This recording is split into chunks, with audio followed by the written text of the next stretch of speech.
Lamentações, capítulo 3.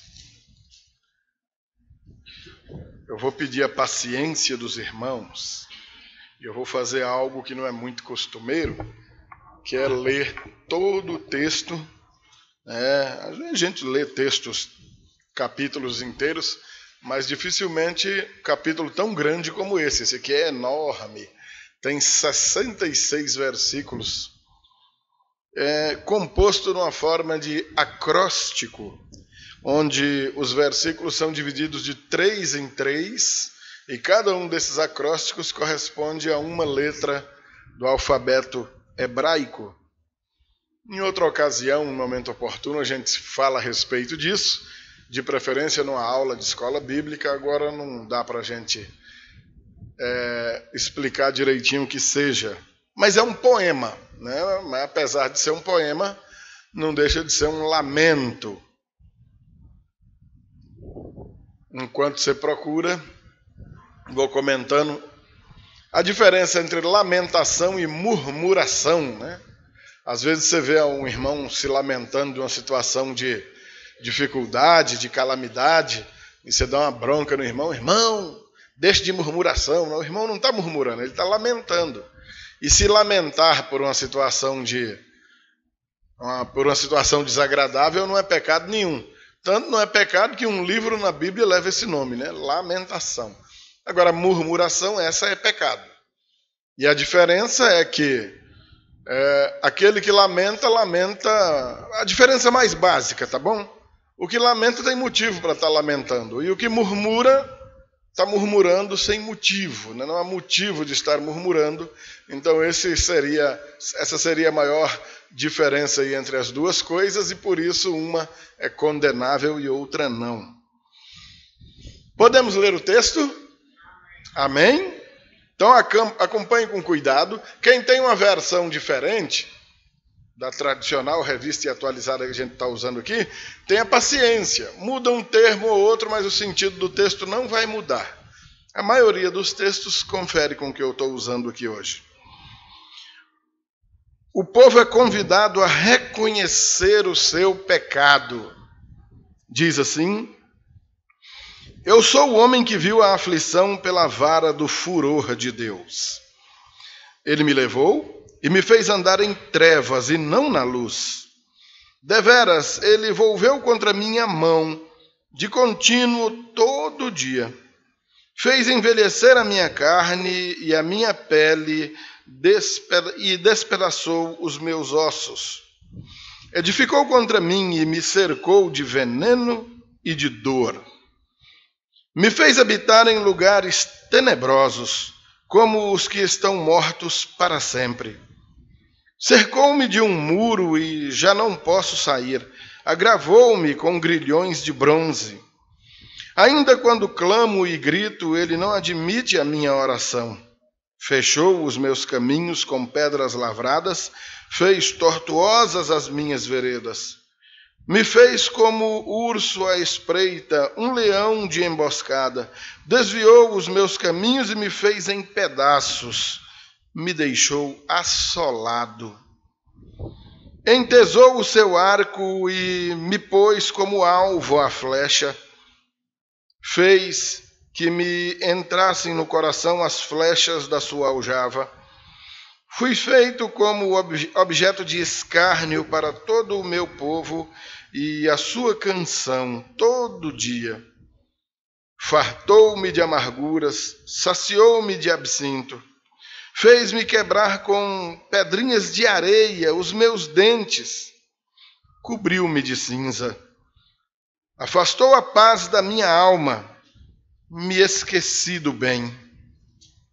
Então disse eu: já pereceu a minha glória, como também a minha esperança no Senhor. Lembra-me da minha aflição e do meu pranto, ou lembra-te do absinto e do veneno. Minha alma continuamente os recorda e se abate dentro de mim. Quero trazer à memória o que me pode dar esperança. Agora a esperança de auxílio pela misericórdia de Deus. As misericórdias do Senhor são as causas de não sermos consumidos, porque as suas misericórdias não têm fim. Renovam-se cada manhã, grande é a tua fidelidade. A minha porção é o Senhor, diz a minha alma, portanto esperarei nele. Bom é o Senhor para os que esperam por ele, para a alma que o busca. Bom é aguardar a salvação do Senhor, e isso em silêncio.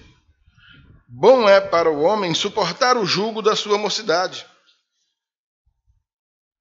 Assente-se solitário e fique em silêncio, porquanto esse jugo Deus pôs sobre eles. Ponha a boca no pó, talvez ainda haja esperança. Dê a face ao que o fere, farte-se de afronta. O Senhor não rejeitará para sempre, pois, ainda que entristeça a alguém, usará de compaixão segundo a grandeza das suas misericórdias, porque não aflige, nem entristece de bom grado os filhos dos homens. Pisar debaixo dos pés a todos os presos da terra, perverter o direito do homem perante o Altíssimo, subverter ao homem no seu pleito. Não veria o Senhor?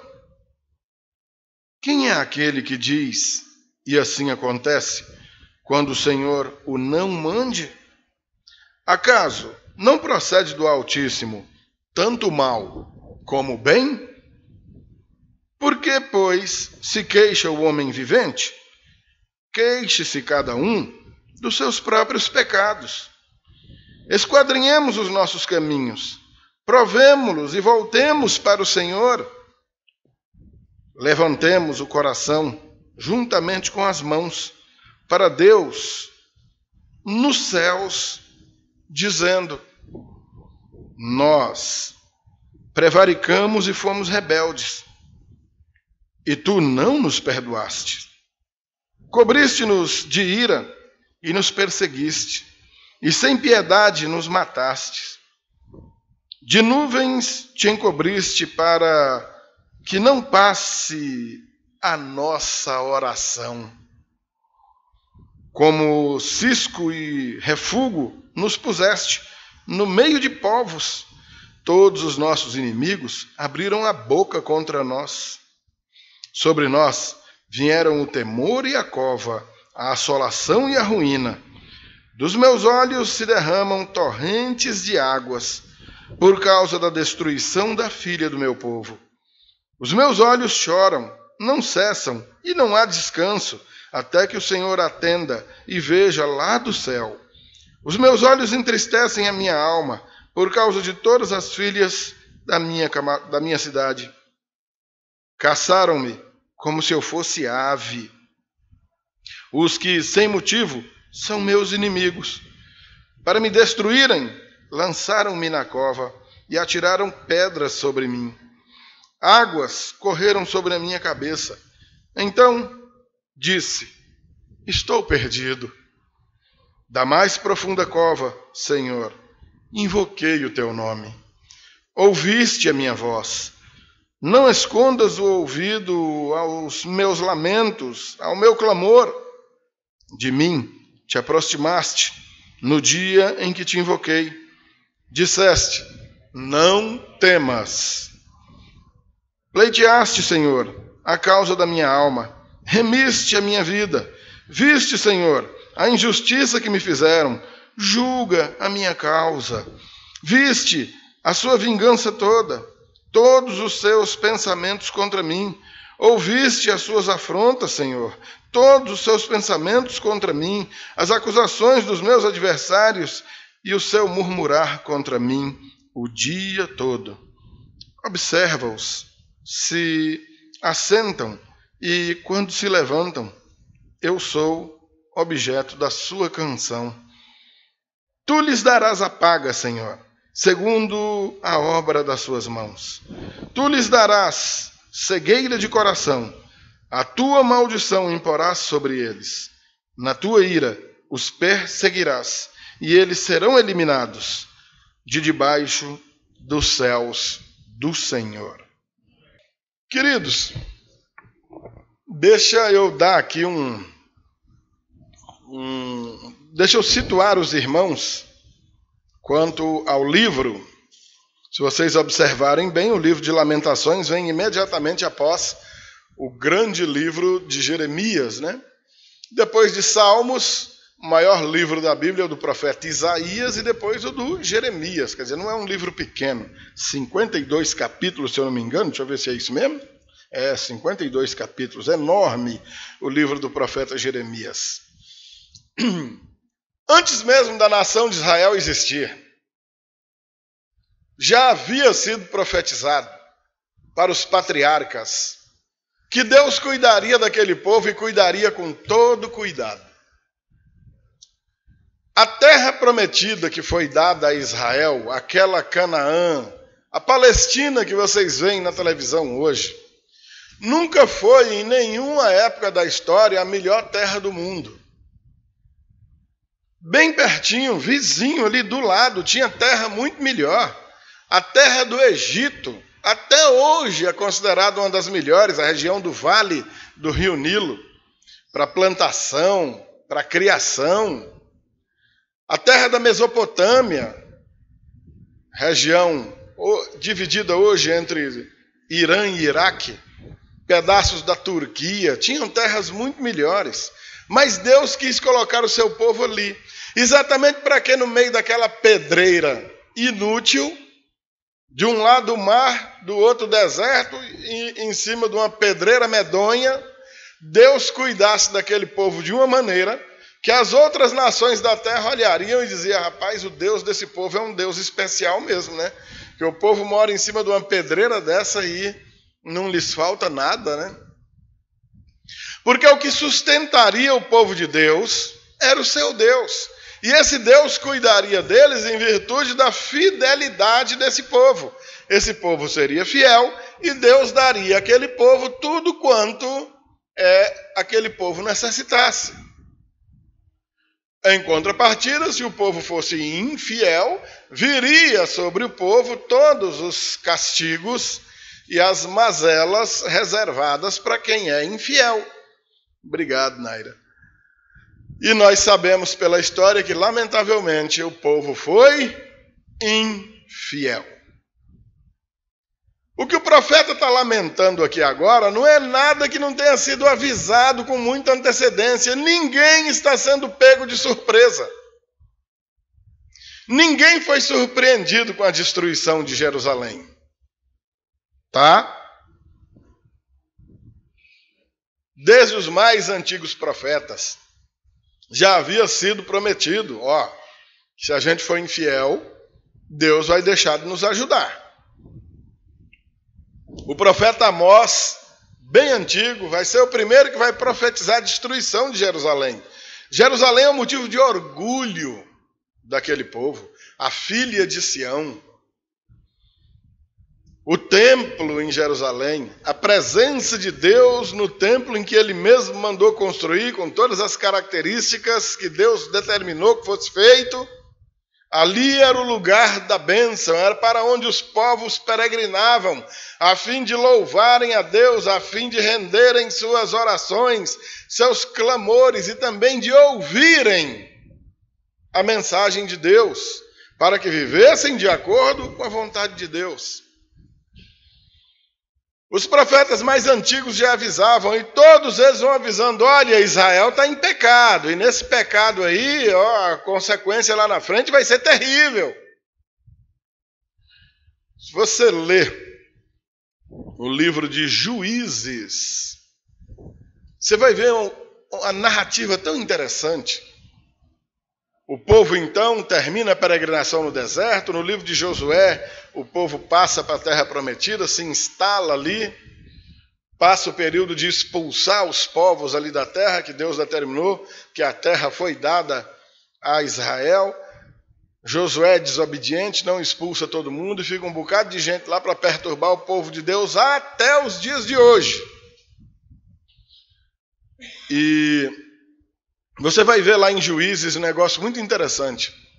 O povo está em pecado, e vem alguma nação estrangeira e domina sobre o povo de Deus, escraviza o povo de Deus. O povo de Deus passa fome, porque tudo que eles produzem o inimigo come.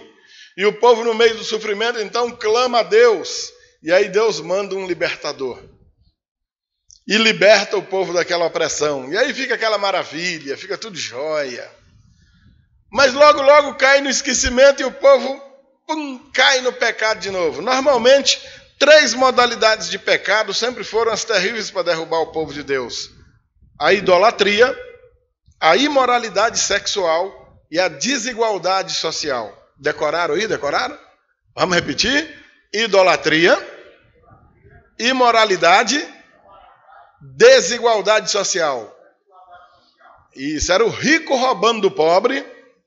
O pobre cada vez mais pobre. Parece um pouco com os políticos que a gente conhece por aqui, né? Uma imoralidade só, adultério, prostituição, tudo de ruim que vocês ouvirem falar. E a idolatria. O colocar adiante do Deus verdadeiro qualquer outro tipo de adoração, qualquer outro tipo de divindade, seja ela o que for, tudo é idolatria. Então esses pecados lançavam o povo de Deus no buraco. Então vinha outra nação, dominava e judiava do povo de Deus, castigava. Quando o povo estava sofrendo horrores, clamava, meu Deus! E Deus, cheio de misericórdia, socorria de novo.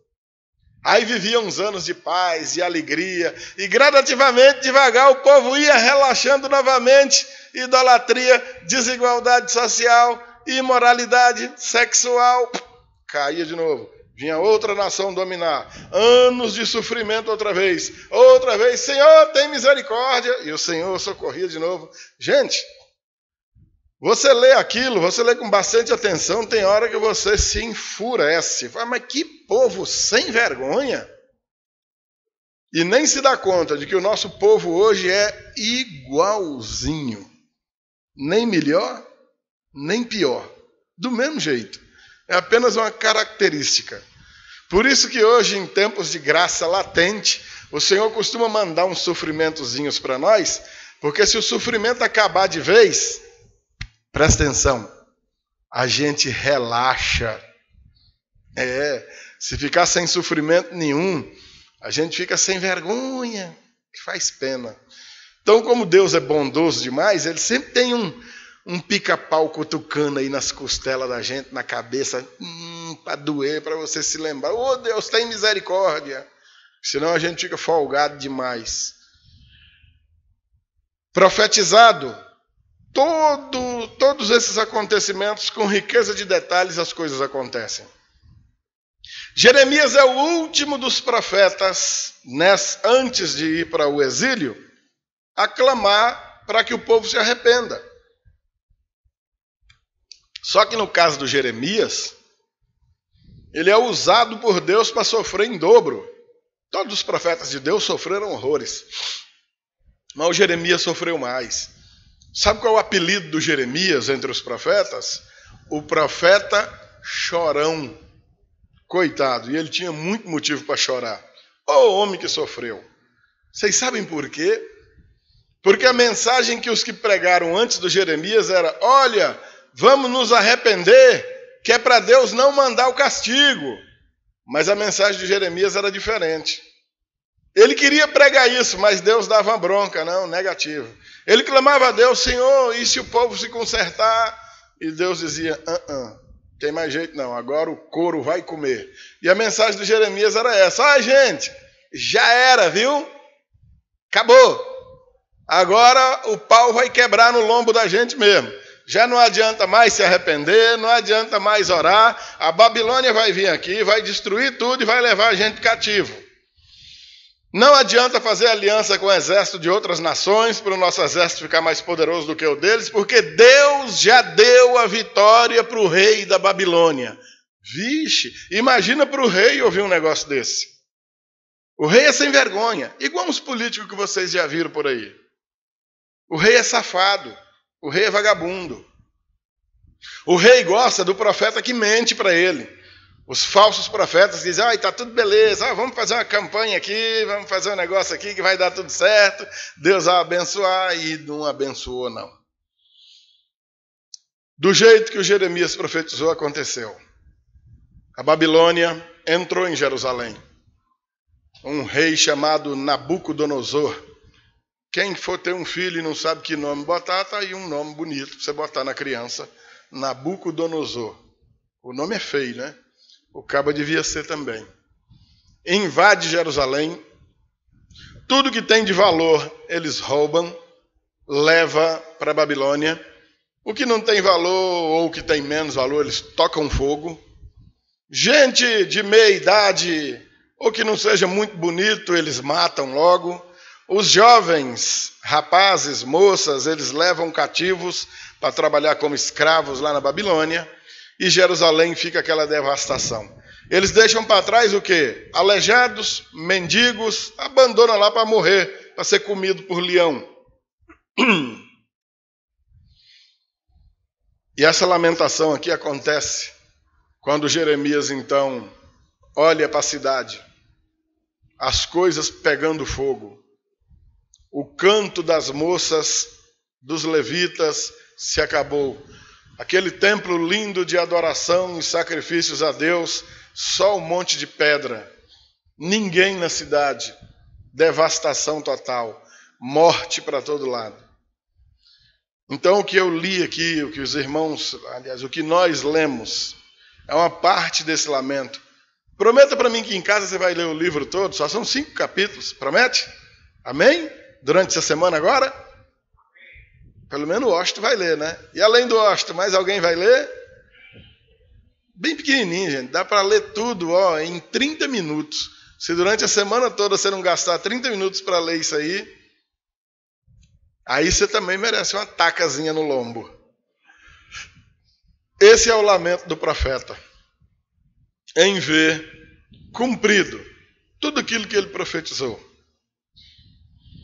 O profeta profetizar alguma coisa realmente acontecer, deve ser motivo de alegria, né? Olha, realmente eu sou um profeta de Deus. Do jeito que Deus mandou falar, eu falei, e realmente aconteceu. Isso serve para que todo mundo veja que eu não sou um falso profeta. Eu sou um profeta de verdade. Mas no caso, Jeremias não tinha motivo para se alegrar. Por isso ele vai usar essa linguagem aí, Versículo 1. Eu sou o homem que viu a aflição pela vara do furor de Deus. Deus derramando sobre, presta atenção, hein?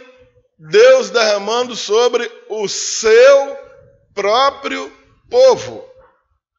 Não é contra outro povo, não. Deus derramando o seu furor sobre o seu próprio povo. Tá bom? Para que ninguém diga, não, Deus é bonzinho, Deus vai fazer isso, não. Sim, Deus é bondoso, sim. Mas ele é justo, é correto, é soberano em tudo o que faz. Não tem que dar satisfação a ninguém, mas é tão bondoso, tão misericordioso que nos avisa, por meio de seus santos profetas, hoje por meio da sua palavra, exatamente como ele vai proceder. De maneira que você pode ir para onde você quiser, você pode fazer o que você bem quiser, mas sabendo que haverá uma recompensa maravilhosa para os que procederem bem, assim como haverá uma recompensa terrível para os que procederem mal. Isso ele nunca escondeu de ninguém. Eu sou o homem que viu a aflição pela vara do furor de Deus. Ele me levou e me fez andar em trevas e não na luz. Ele viu. Amados, em algumas ocasiões na Escritura, nós vamos ver um pequeno fim do mundo acontecendo. Nós vamos ver isso acontecendo no dilúvio, quando acaba o mundo inteiro, ficam 8 pessoas na arca.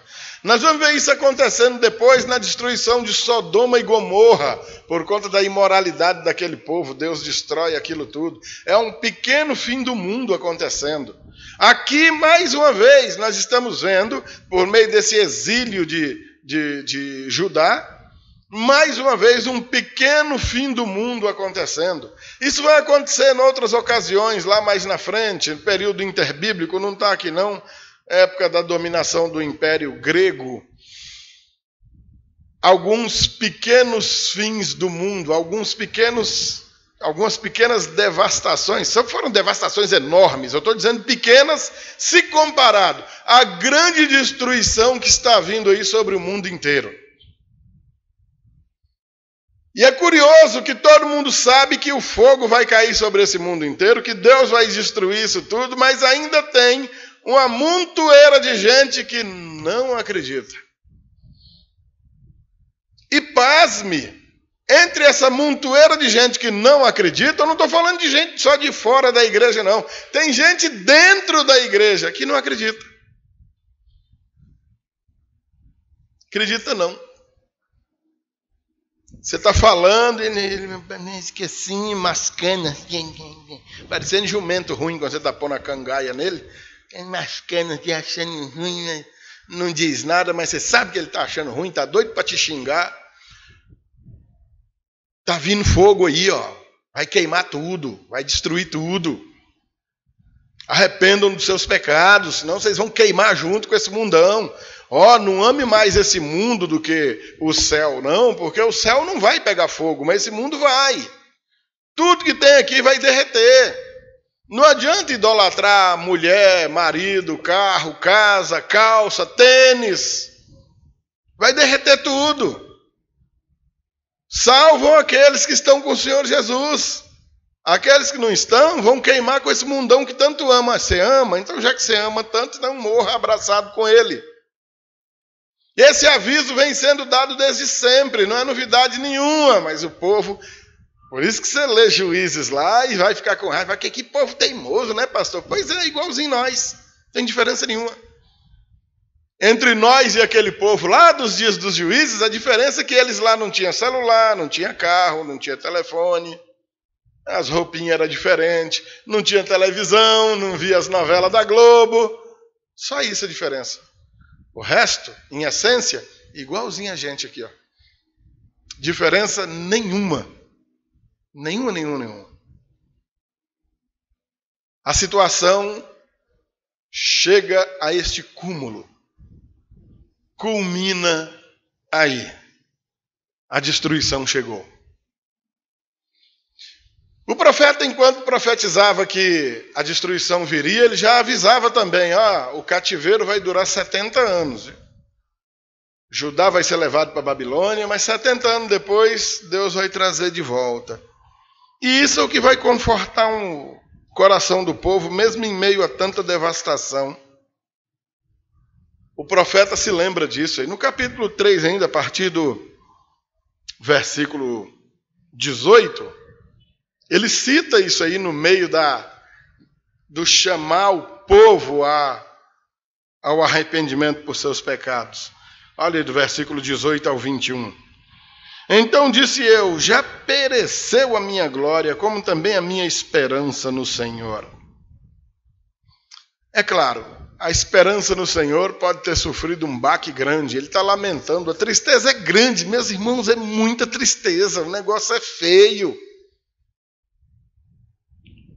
Lembra-te da minha aflição e do meu pranto, do absinto e do veneno. Minha alma continuamente os recorda e se abate dentro de mim. Mas no meio dessa devastação, no meio dessa destruição toda, há esperança. Verso 21. Quero trazer à memória aquilo que pode dar esperança. Amém, amados? Mesmo em meio a tamanha destruição, a esperança não acabou. Uma certeza o profeta tem. Deus é justo. Deus é bom. Destruiu? Destruiu.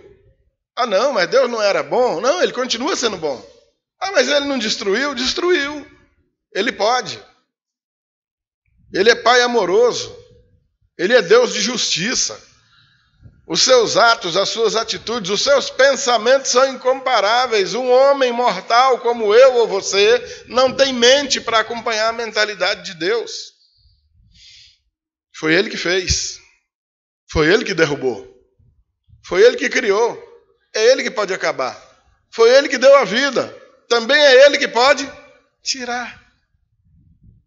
Deus estava tratando o seu povo. Amém, amados? Quando o profeta diz, eu quero trazer à memória o que pode me dar esperança, ele se lembra da bondade de Deus, ele se lembra a bondade de que aquela fúria não vai durar para sempre. A fúria que vai durar para sempre é a outra que está vindo aí, queridos.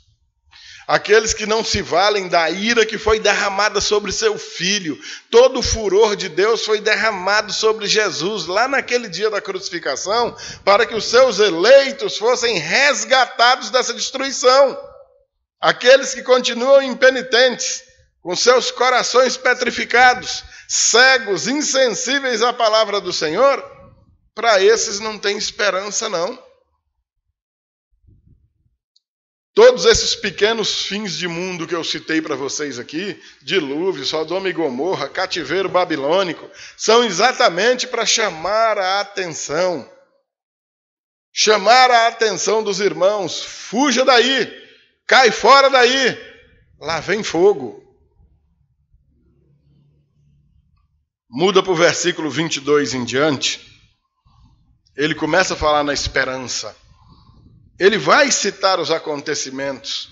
Ele cita, só a palavra esperança acontece. Você vai ver ela no versículo 18, no versículo 21, e vai ver no 29 de novo, quando ele chama para a oração. Põe a boca no pó, talvez ainda haja esperança. Botar a boca no pó é cair em oração com a cara na terra mesmo. Sinal de humilhação total.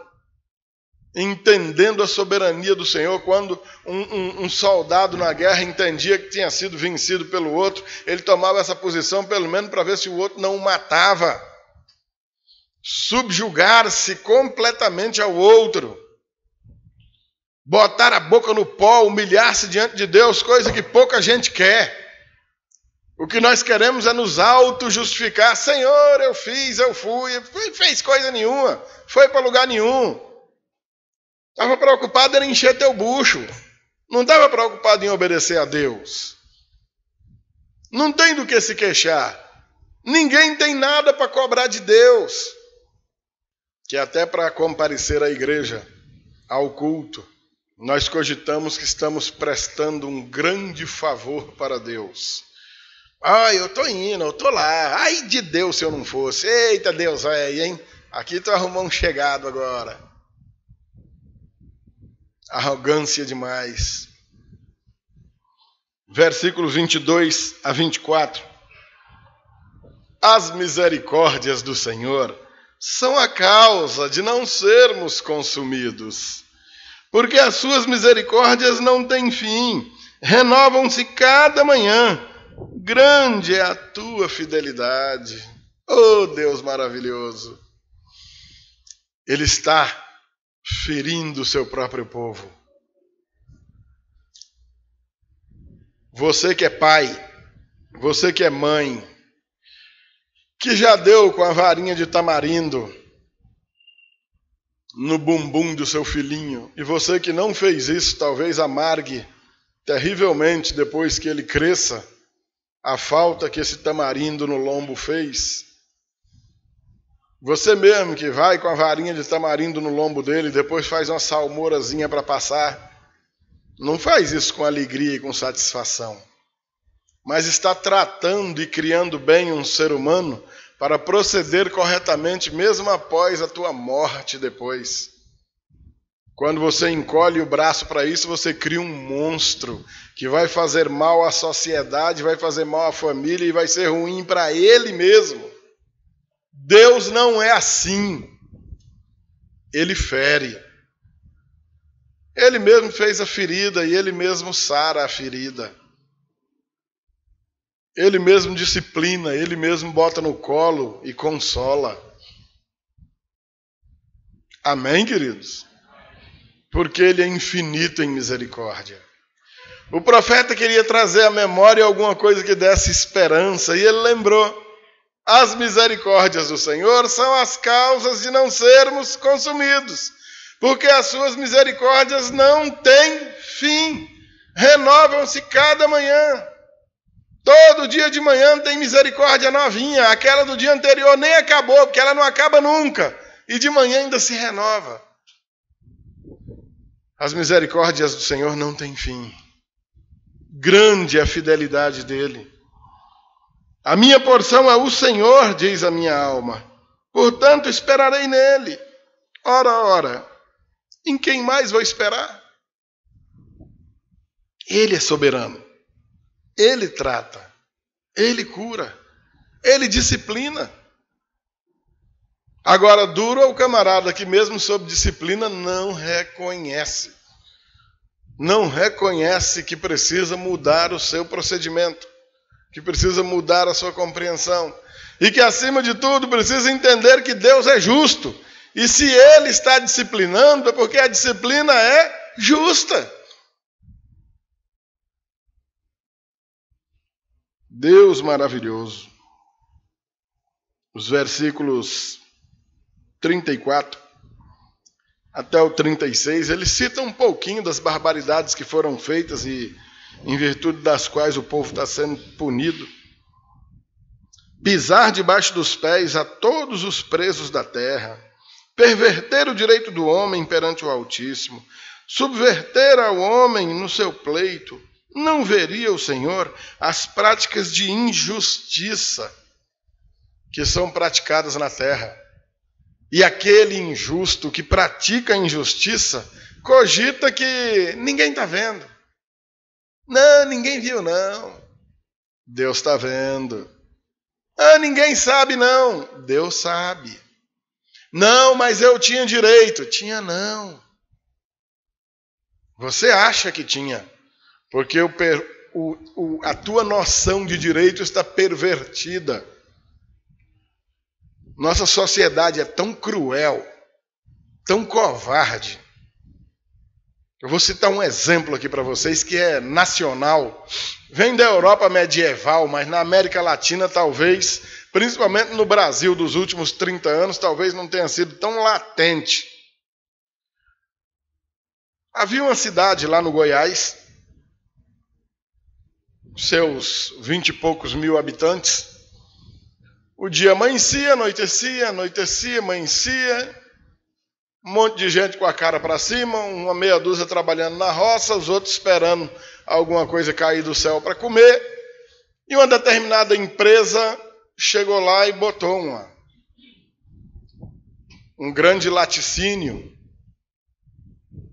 e deu emprego lá para muita gente.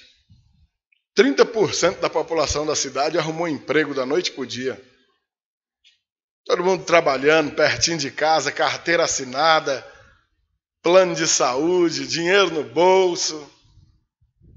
Aí lá 1 ano, 2, 3, a cidade começa a crescer, o povo construiu umas casinhas, que negócio legal. Aí de repente chega na cidade um carrão de som, microfone, um maluco com a barbona enorme, uma camisa vermelha lá em cima, gritando: nós somos do sindicato e esses camaradas aí estão enriquecendo às custas de vocês. Essa empresa cada dia mais rica, e olha você como é que está de trabalhar pesado, feito um cavalo aí. Esse camarada só engordando, enriquecendo às custas esse bando de gente humilde, esse povo trabalhador, e tome arroxo em cima, e tome justiça, e tome multa, e tome greve. A empresa ainda aguentou aí 1 ano ou 2. Você sabe de uma coisa? Fecha essa marmota aí, vamos caçar uma outra cidade onde o sindicato não enche a paciência. Fechou, foi embora e largou o povo todo desempregado de novo. Por que esse tipo de coisa acontece, queridos? Uma perversão do direito. De repente você arruma um emprego. Tudo que você queria se tivesse desempregado era um emprego. Aqui entre nós há alguns desempregados. Tudo que você queria era uma oportunidade para trabalhar. De repente você arruma. A gente vê muito isso, né, Agostinho? Vamos lá na escola, camarada peleja, arruma um jeitinho, passa no concurso, mas o nome está lá atrás e peleja e arruma e chega na escola, começa a trabalhar com a gente, daí a pouco começa. Hoje eu não vou não, estou gripado. Mas gripado? Hoje eu não vou não, está chovendo. Hoje eu não vou não, porque o sol está muito forte, eu andei gripado. Olha, hoje eu não vou porque eu precisei ir no... Nasceu alguém ali. Hoje eu não vou porque morreu. Moral da história. O cara precisava tanto trabalhar e agora a coisa mais desprezível na vida dele é o emprego. Precisava tanto que aparecesse um patrão lhe dando uma oportunidade, e a partir do momento que ele arruma essa oportunidade, ele começa a ver o patrão como o pior inimigo que ele tem. Esse camarada só quer saber do meu suor. Cada dia mais rico e eu aqui me acabando de trabalhar. Então sai, louco, e deixa a vaga para outro. Tem gente precisando trabalhar. Isso é perversão do direito.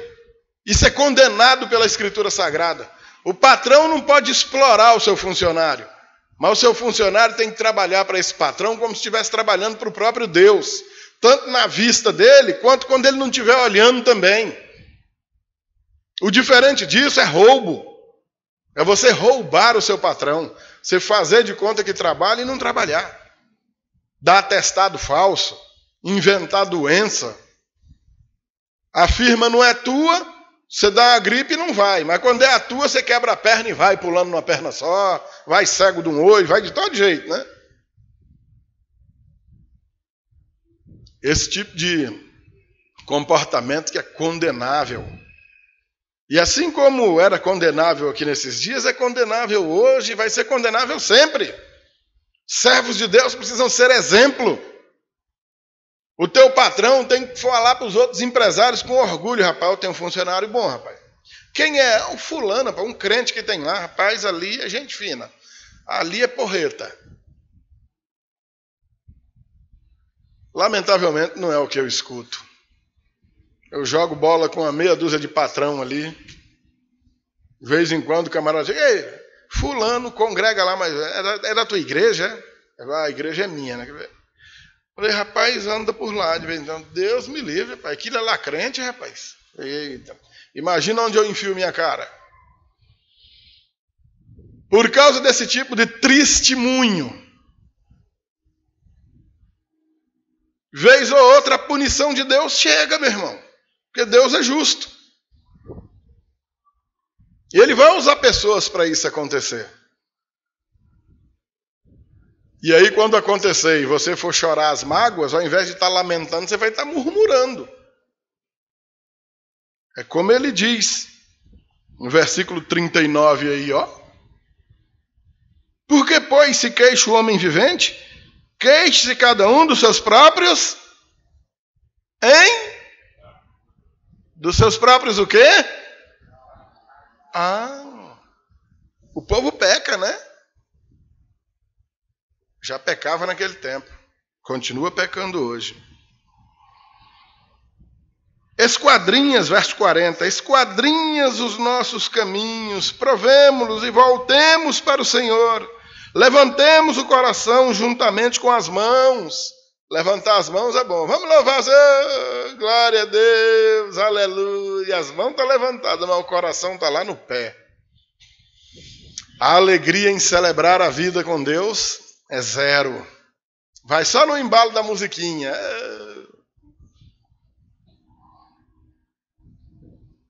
Nós prevaricamos e fomos rebeldes. E tu não nos perdoastes. Famosa lei da semeadura. Nós semeamos uma semente ruim e colhemos um fruto ruim. Se tivesse semeado uma semente boa, o fruto que estaria sendo colhido seria um fruto bom. O profeta está dizendo isso. Ele está vendo a cidade devastada. Ele está vendo o estrago que o inimigo fez. Ele está sabendo que tudo aquilo foi permitido por Deus. Na verdade, foi providenciado por Deus. O Senhor mesmo providenciou. Fazer o quê, né? Ele é Deus. Ele pode. Verso 38. Acaso não procede do Altíssimo tanto mal como bem? Se você ler o livro de Jó, os primeiros capítulos são super agradáveis de ler, porque os do meio é um poema meio enfadonho, mas você deve ler, precisa ler. Depois que Jó perde tudo que tem, perde os filhos, perde o dinheiro, perde os bens, perde os amigos, perde a saúde, perde a moral. A mulher diz para ele: amaldiçoa esse teu Deus e morra. E a resposta dele para a mulher faz coro esse verso aqui. Tenho recebido o bem de Deus de bom grado. Não receberia também o mal? Se é Deus que está mandando. Por isso ele vai dizer: louvado seja o nome do Senhor. Louvar a Deus quando está ganhando é muito bom. Louvar a Deus quando está perdendo é dureza. Mas é necessário. É indispensável. É preciso, amados. Ele é Deus. E não há nada que esteja te acontecendo que não sirva para te provar, para te aperfeiçoar, para te melhorar. Analisa a tua vida aí. Os jovens não vão saber isso, só os velhinhos que nem eu. Você estaria passando pelas dificuldades de hoje se você já não tivesse passado por outras anos e anos atrás? Se você tivesse tido uma vida só de vitória, igual uns irmãozinhos aí, é só vitória. Como é que você estaria encarando os reveses de hoje? Deus não teria engrossado teu couro? Hoje você não aguentaria roxo. É simples assim. Os versículos de 64 a 66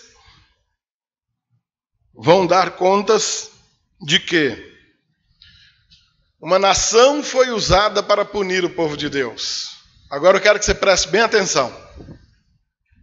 A gente está adiantando aqui para não comer tempo demais. Deus usa um povo perverso, idólatra, feiticeiro, um povo mau, um povo perverso, para castigar o seu próprio povo. E nos dias de hoje, que não vai ser muito diferente do que pensaram naquele tempo, a ideia que se pode ter é: olha, então não vale a pena servir a Deus, não? Não vale a pena ser fiel a Deus, não?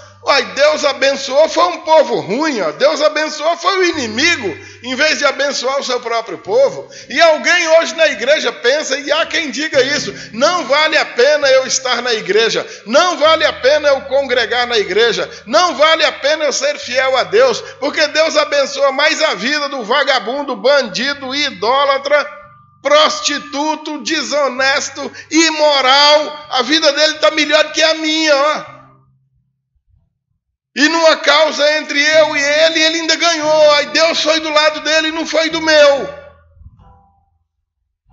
Isso dá um nó na cabeça, hein?